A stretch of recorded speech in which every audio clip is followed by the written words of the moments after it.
Good morning. Today I'm going to be working on building a bucking table. I spend quite a bit of my time researching and looking for more efficient ways to do things in our wood yard. And the ideal solution would be to have a fully integrated wood processing station, but that's not in the budget for now. Some of the process improvements that we have made over the last several years had to do with acquisition of equipment, several tractors.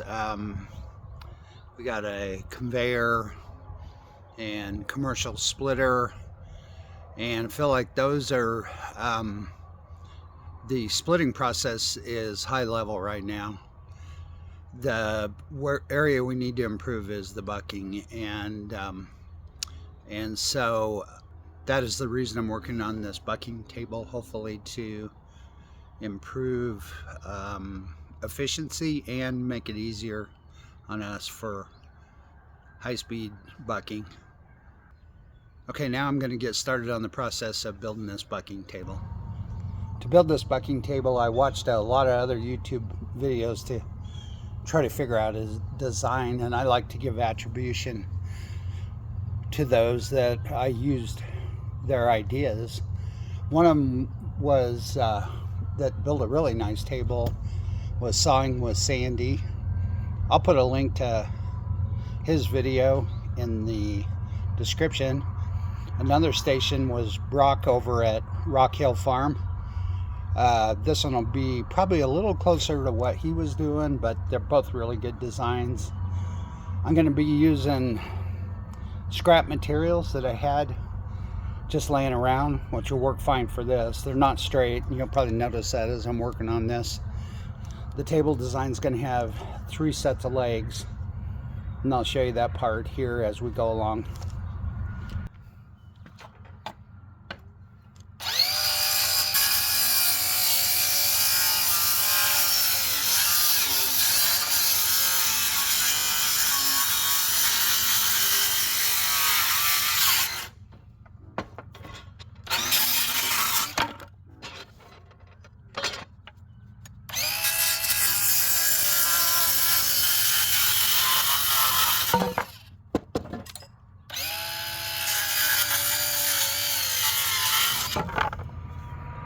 The base of this bucking station is going to have, as I mentioned, 3 legs.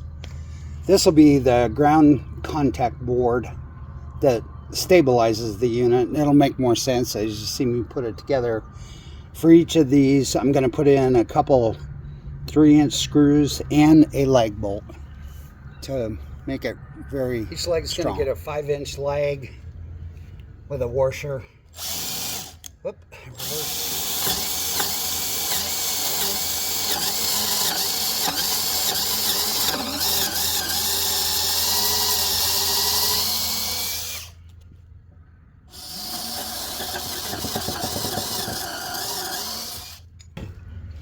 going to be using an impact wrench to drive these leg bolts.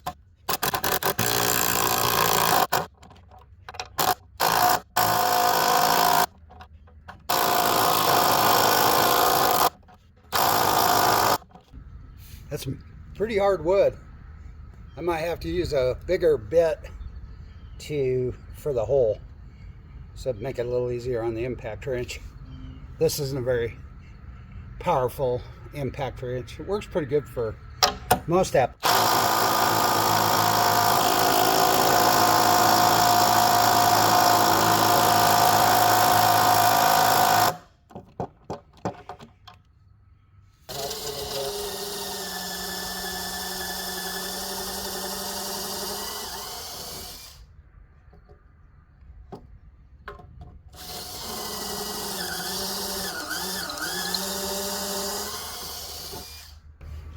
This is all treated lumber. You can see it's pretty hard.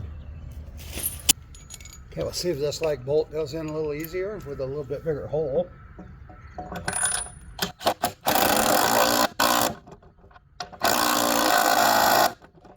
Much nicer. Try to drive this guy a little more. pretty loud, so I'm going to put on my ear protection.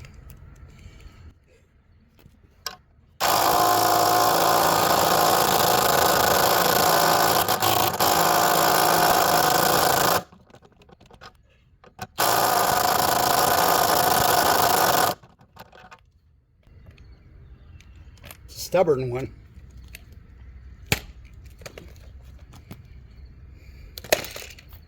Okay, that leg is finished. I'll do 2 more of those. I won't show the process because that'd be boring.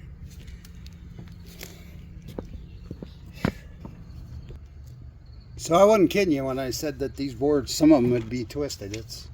It's very interesting look, but it'll serve the purpose, like I said.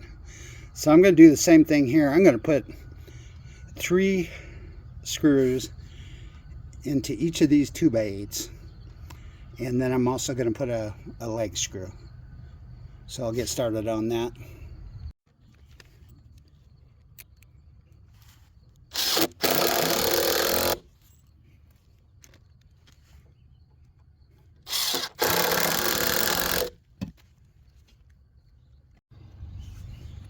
So this bucking station is going to be 10 feet long. So these 2x8s that I'm putting on, there'll be a piece here and one at the top, and there'll be cross members going across here that'll allow for our 16-inch cuts.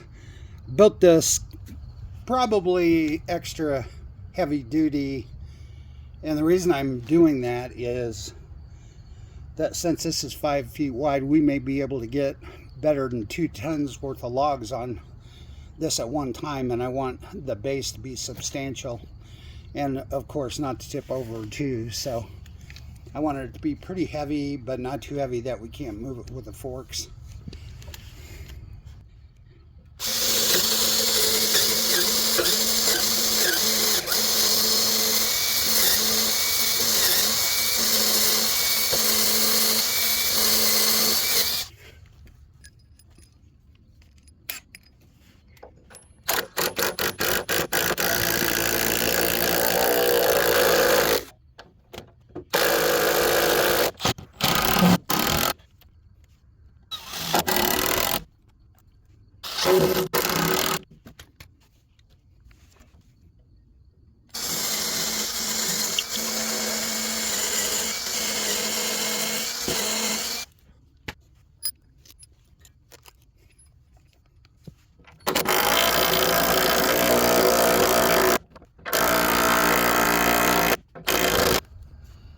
So now I'm getting ready to put the top 2x8 on, and I put these temporary blocks here because I'm working on this by myself and I don't have a way to hold them at the right height.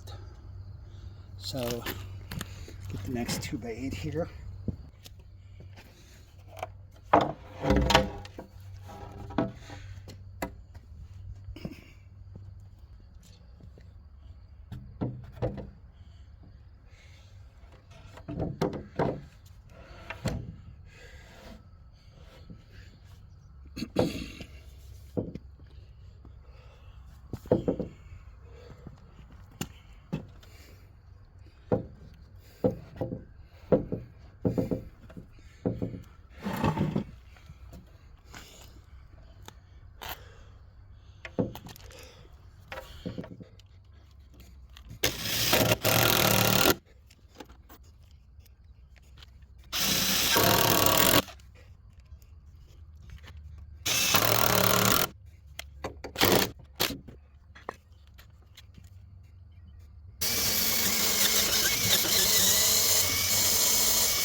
So one side of the bucking station is finished.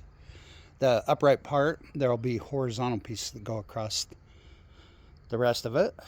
I think it's going to be very heavy duty and should work good for what we're doing.